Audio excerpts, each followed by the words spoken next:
On this edition of Independent Sources, the rebranding of Bed-Stuy, a community at a crossroads struggling to find a new identity. Bad news Bronx. Why is unemployment at an all-time high in that borough? And banging the drums, using ethnic music as a tool for social change.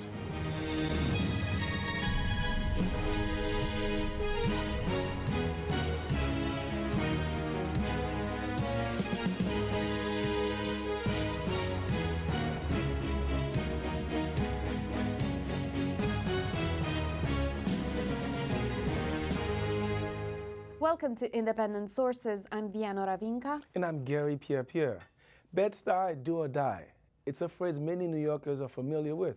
It celebrates Bedford-Stuyvesant's resilience and also reminds residents of the violence and poverty that gripped the area in the 80s and 90s. Today, those dueling identities are more at odds than ever. This at a time when more affluent blacks are moving back into the neighborhood and young whites are settling in, looking for a cheaper alternative to Manhattan and Williamsburg. Some call the change gentrification. Others see it as a renaissance that will breed new investments and improvements in the neighborhood. I spoke with Brooklyn College professor Ron Howell, who grew up in the neighborhood, and Doug Jones of the Bed-Stuy Gateway Business Improvement District. We talked about the history of Bedford-Stuyvesant, as well as the kind of leadership and investments needed in this community at a crossroads. Ron, you wrote that Bed-Stuy is at a crossroads, and one of the issues that the neighborhood is facing is increased gentrification, and according to Amsterdam News, a rift between blacks and whites. To what extent is that true? I'm not sure I would use the word rift between blacks and whites, but clearly it's at a watershed moment in its history. All of the numbers out of Census and the Department of City Planning say that there have been incredible changes over the last 20 years or so. And some sections, very significant sections of Bedford-Stuyvesant are now considered to be majority white, which really is an amazing thing when you consider that Bed-Stuy 30, 40 years ago was considered a black ghetto. And a lot of people were afraid to go there. I sometimes think my granddad, for instance, died in 1985 in his home in Bed-Stuy. And I just wish he were around now to see the neighborhood. I mean, I think they would be shocked, especially to see, as you would now, white women by themselves walking from the subway stations on Fulton Street by themselves at night. I think they would be shocked, my grandparents. But it's a wonderful thing to see for someone who appreciates change and the good things in change. The neighborhood started before the 1930s, started as a white neighborhood. Is that correct? Yes. Immigrant communities, yeah, definitely so. And I mean, what Ron is saying is exactly right. And I think just talking about the differences between black and white, just begins to capture it because there are differences class-wise as well. And there's always been a part of Bedford-Stuyvesant that has been, staunchly and very quietly middle class and African American and folks doing all sorts of things that we typically assign to that class group and everything else. But I think it is a watershed moment for a bunch of different reasons, and there's lots and lots of stuff happening there. Is there also a considerable number of affluent blacks moving into the neighborhood? Who have been there, and also younger folks, younger African Americans who are attracted to the neighborhood, the housing stock, and yes. What other issues does Bed-Stuy face, and what would you like to see the new leadership bring in? Ron.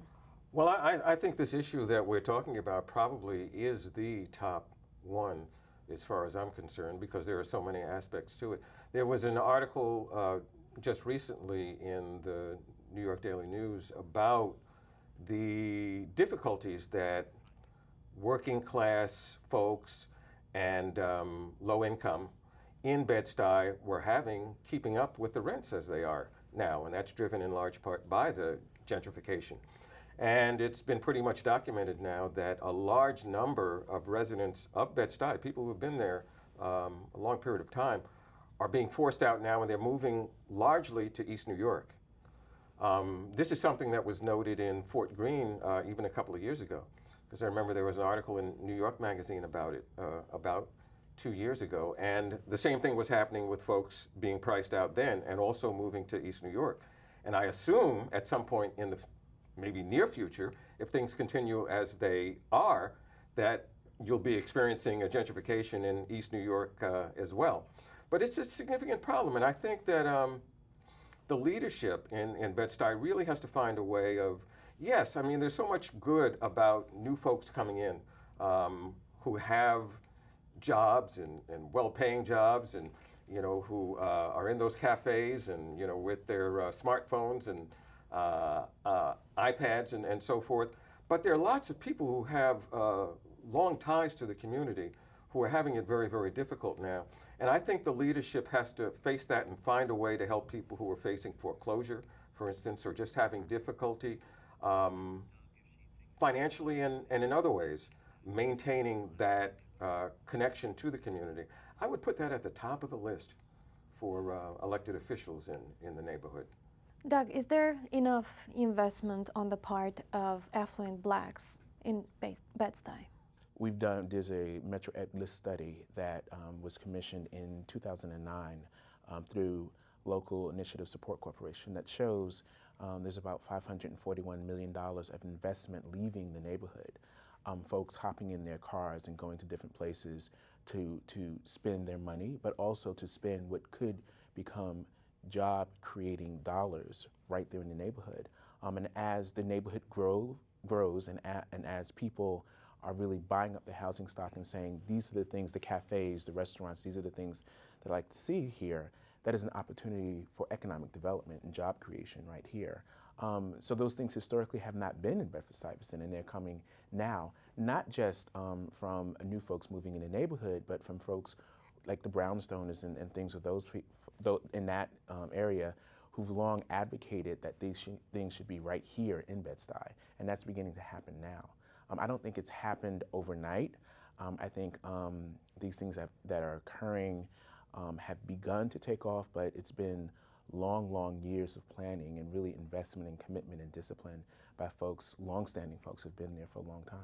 Mm-hmm. Yes, your take on that? What I was about to say in that regard, and I agree with it, and it's really something to see the number of cafes, for instance, in Bed-Stuy, because you would not 10 years ago have associated cafes with Bedford-Stuyvesant, I don't think.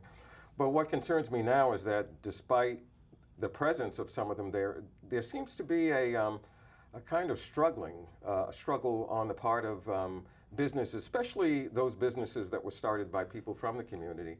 I think that in some ways seems to be tied in with the very same difficulties that longtime working class residents have. And I'm thinking especially, for instance, there was a kind of a bagel place, coffee shop, Bed-Stuy, with just a wonderful name.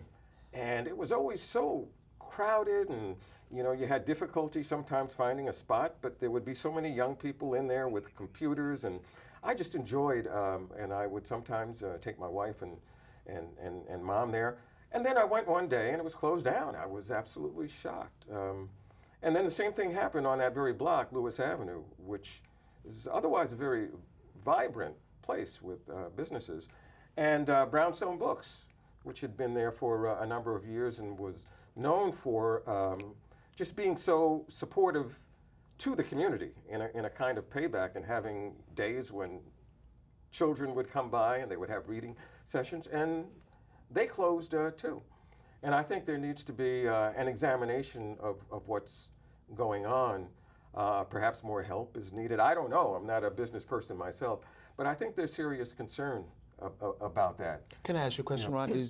Is your evaluation of that situation the fact that those businesses suffered from the economic climate or lack of help, and you're saying that's why they went out of business?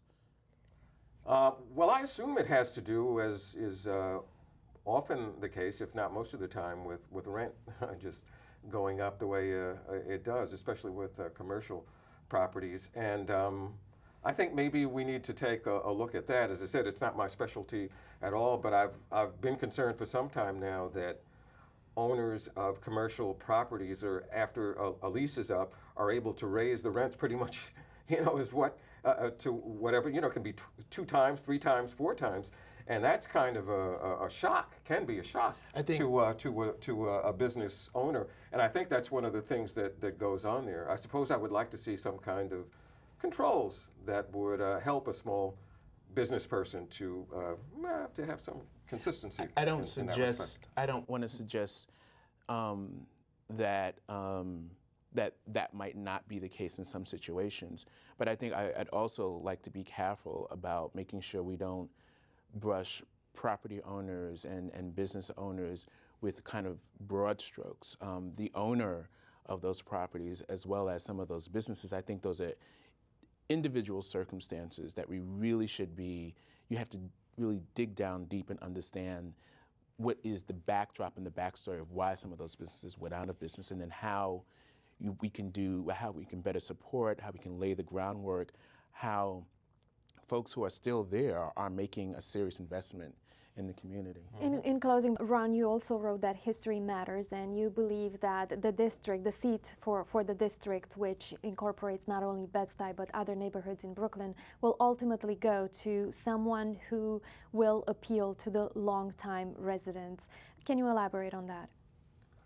Well, we'll go to the person who appeals to both, I think, longtime and newcomer. It has to be someone who is able to have an appreciation, I think, for what's for the past and for what I call the soul of the community, but also just in a very practical way. It has to be someone who has the ability to connect with the newcomers, because the newcomers, and it's not strictly racial, because when we talk about newcomers in Bed-Stuy, I think when you looked at places like Bed-Stuy and the other cafes, they're, say, upper middle class blacks as well as whites with the same outlook on so many things, I think, with respect to culture and music, not to mention politics.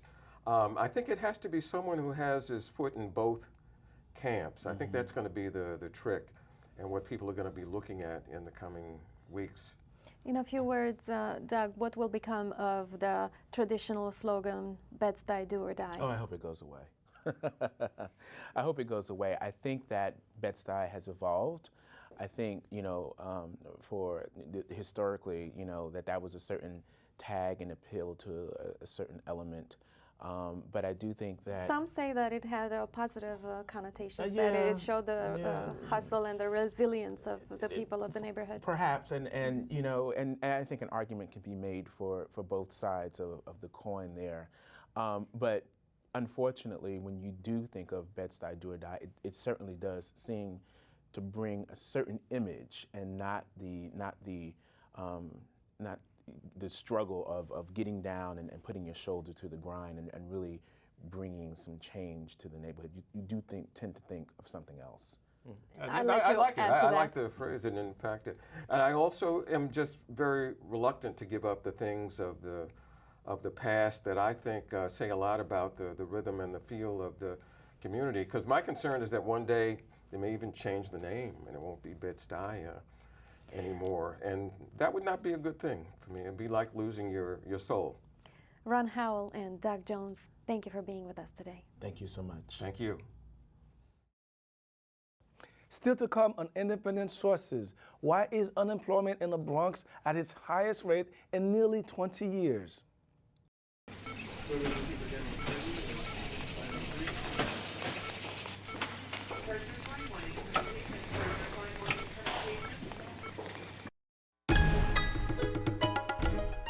Unemployment is up in the Bronx, way up.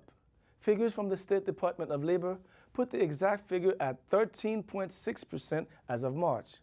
To give you a little perspective, that means that more than 75,000 people in the borough did not have a job or were not actively looking for one at that time. That's the highest unemployment rate in the state, but there is some criticism that the figures may not truly reflect what is going on in the borough. I spoke with Norwood News reporter Jean Marie Evely about what's contributing to these figures and what's being done to address them. Before we discuss the specific factors contributing to these figures, for those who know the Bronx and its history of high unemployment rates, how surprising are these figures when you think of the recession hitting pretty much everyone very hard? I wouldn't say, I mean, they're surprising just, I think, in the fact that the numbers are significantly higher than sort of other areas locally. The Bronx, like you said, has historically had higher unemployment rates than the rest of the boroughs, and even since the 2008 recession, when other areas have been sort of rebounding a little bit more, and the unemployment rate has been kind of slowly going back down, it's still remained significantly higher in the Bronx than the rest of New York City and even the rest of the state. I think that alone is pretty surprising.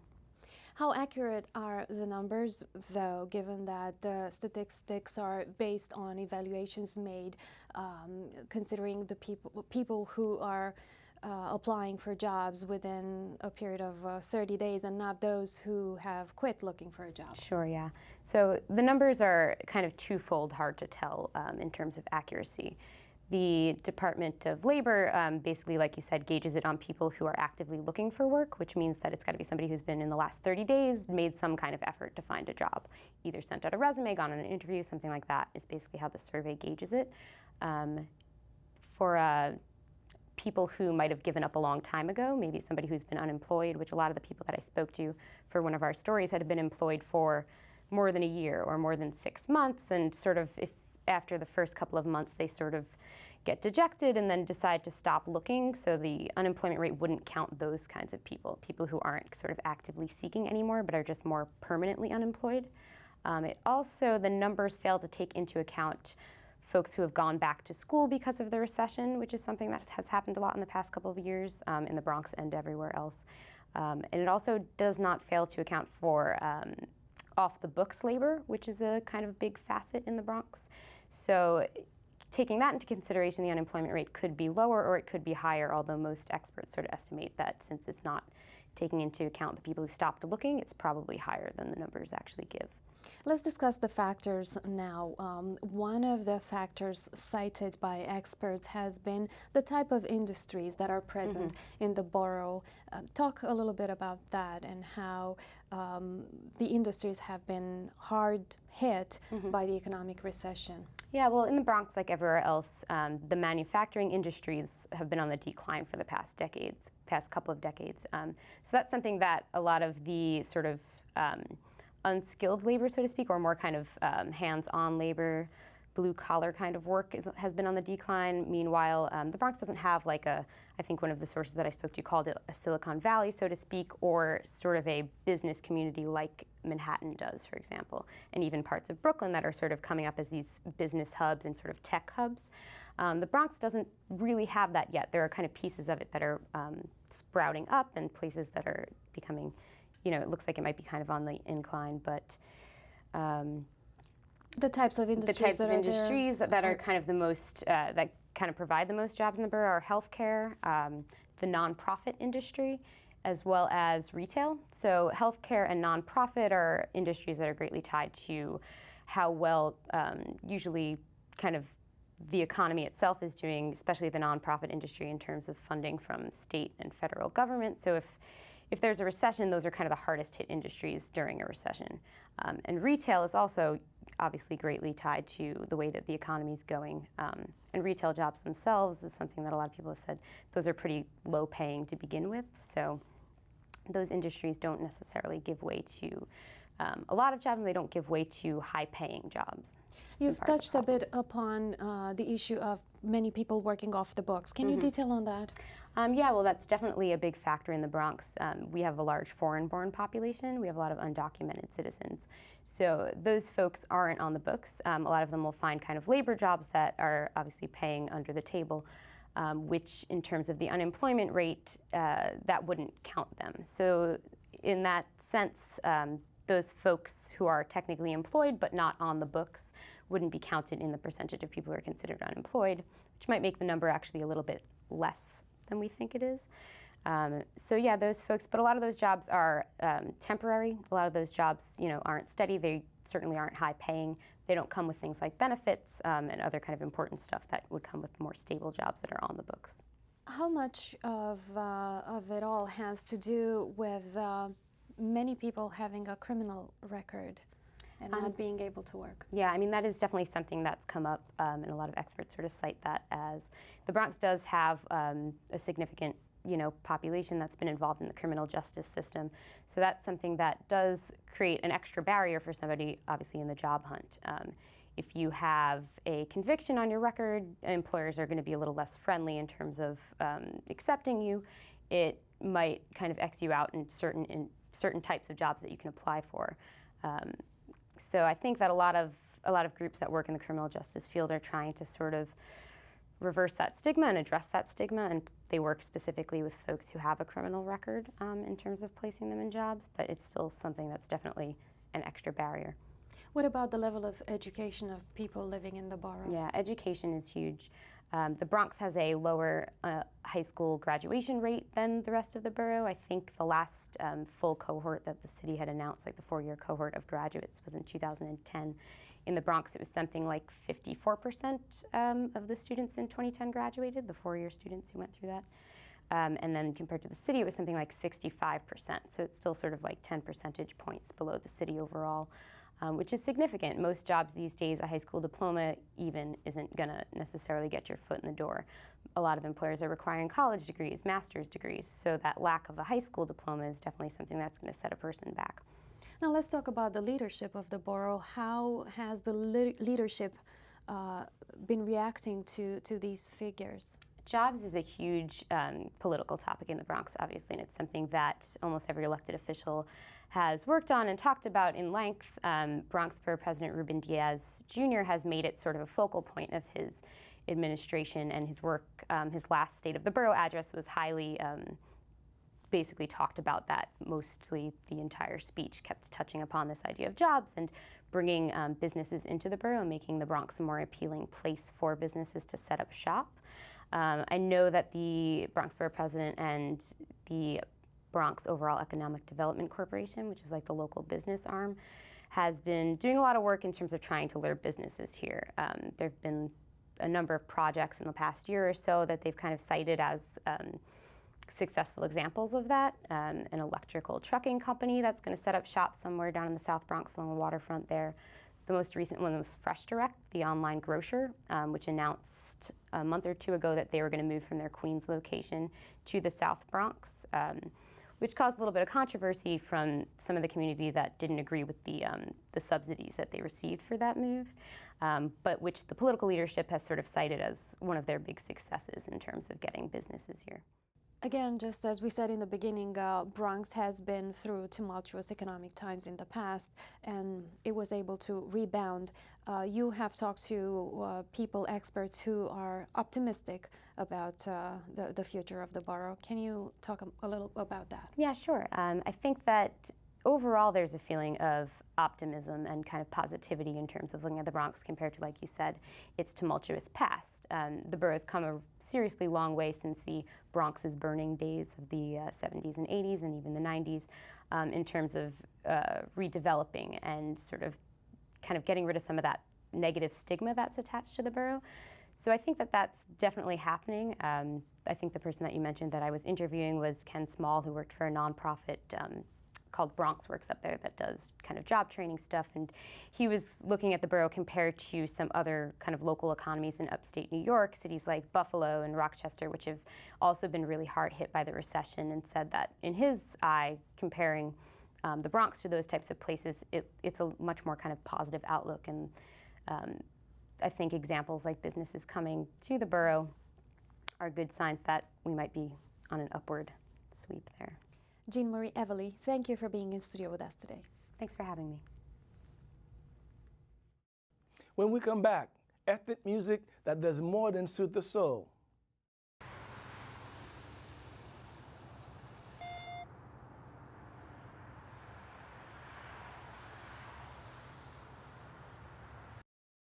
And finally from us tonight, a New York-based not-for-profit is bringing the finest of the world's traditional music and dance to the metropolis. The World Music Institute is run by a handful of cultural aficionados. They've organized more than 1,500 concerts since the Institute's inception almost 3 decades ago. WMI works extensively with ethnic communities in our area to reinforce their traditional values and to communicate to New Yorkers the unique power of the individual cultures present in the city. We wanted to give you a glimpse of some of what they do. World Music Institute is one of New York City's cultural gems. Tonight we're presenting Nimbaya, which is an incredible women's African drum and dance group from Guinea.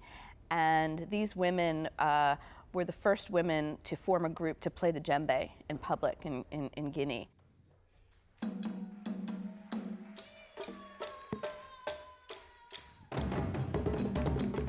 Bringing a woman into traditionally instruments that have never been played by women, it was kind of hard to break through tradition. Their family reaction was very, very bad, some of them. Some of them was actually told to leave the family compound if they choose to take the djembe versus their family. And some of them lost their fiancé over this. That's when I realized that it's going to be a very hard task.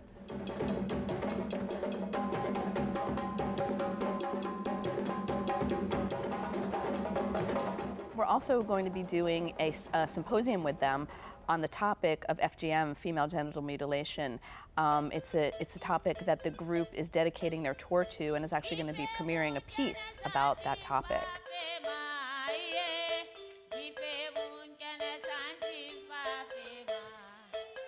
Many members have gone through it, and they wanted to stop this, and it's a very, very difficult task for them, but they're not afraid. They're not afraid about speaking out.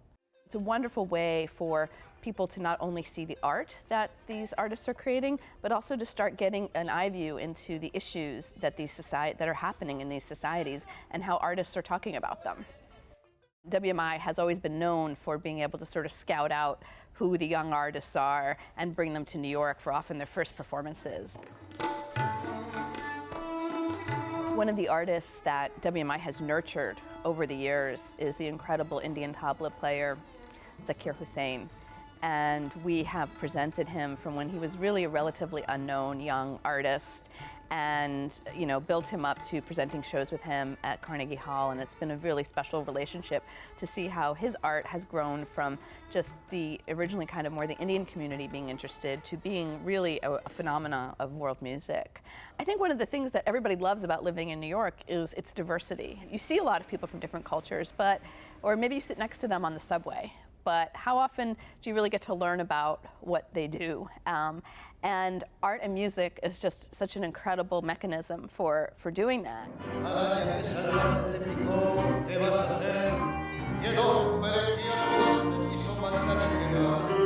It's wonderful at our shows when you see the people from these different cultures who are able to share their art with the rest of New York. We're already busy planning for next season. And some that we have on the books already is a wonderful festival, Flamenco Gitano, a gypsy flamenco festival. And then we're also working on a Dancing the Gods festival, which is a festival of Indian dance and culture. And we're also working on a Voice of Roma festival, which will look at the Romanian gypsy culture as well. And what's great about these festivals is you not only get a particular show, but there's many more elements to it, film and food and all kinds of wonderful things that can help you really delve into other cultures in ways beyond just music.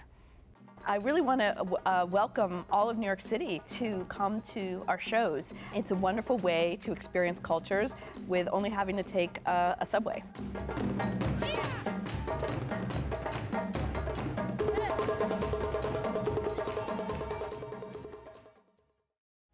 That's our show this week.